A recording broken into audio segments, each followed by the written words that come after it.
కూడా ముందరికి మోసపోతే దెబ్బతింటాం. ఇక బీజేపీ పార్టీ ఏమన్నా ఏకైనా పనిచేసిందా మన రాష్ట్రానికి? పెద్దలు చెప్పారు, అక్కెరకు రాని చుట్టము మొక్కిన మరం ఇయ్యని వేల్పు మోరమున దానెక్కిన బారని గుర్రము గ్రక్కున విడవంగా వలవి కదరా సుమతన్న. బీజేపీ అక్కడికి రాని చుట్టం.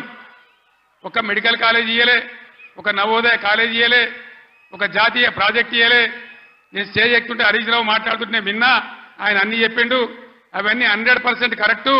బీజేపీకి ఓటేసినా మన మంజీరా నదిలో వాడేసిన గంతే, అది ఎందుకు పనికిరాదని మనవి చేస్తా ఉన్నా.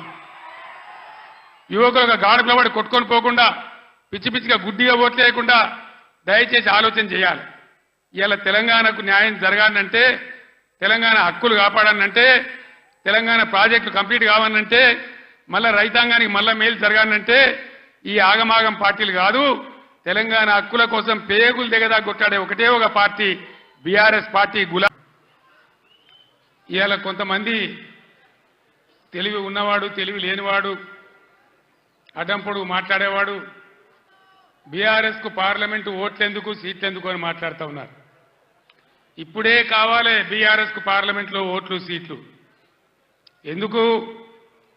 ఆనాడు నన్ను మీరు ఆశీర్వదించకపోతే, నేను వెళ్ళి కరీంనగర్ ఎంపీ గెలవకపోతే, పార్లమెంట్లో నేను తెలంగాణ బిడ్డగా గర్జించకపోతే మనకు తెలంగాణ రాష్ట్రం ఎక్కడి నుంచి వచ్చేది?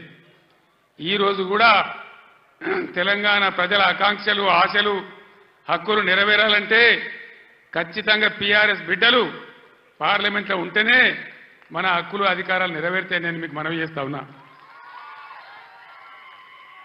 ఏం జరుగుతూ ఉంది మీరు చూస్తూ ఉన్నారు. ఇప్పుడే పెద్దలు పోచారం గారు చెప్పినారు, పాలిచ్చే భార్యను ఎత్తేసి దున్నపోతుని తెచ్చుకున్నామని. జరుగుతుంది. రాజకీయాలలో అప్పుడప్పుడు గమ్మత్తుగా గుడ్డి లక్ష్మి వచ్చినట్టు కొంతమంది లిల్లీ పుట్టుకాళ్ళకు కూడా అధికారం వస్తుంది.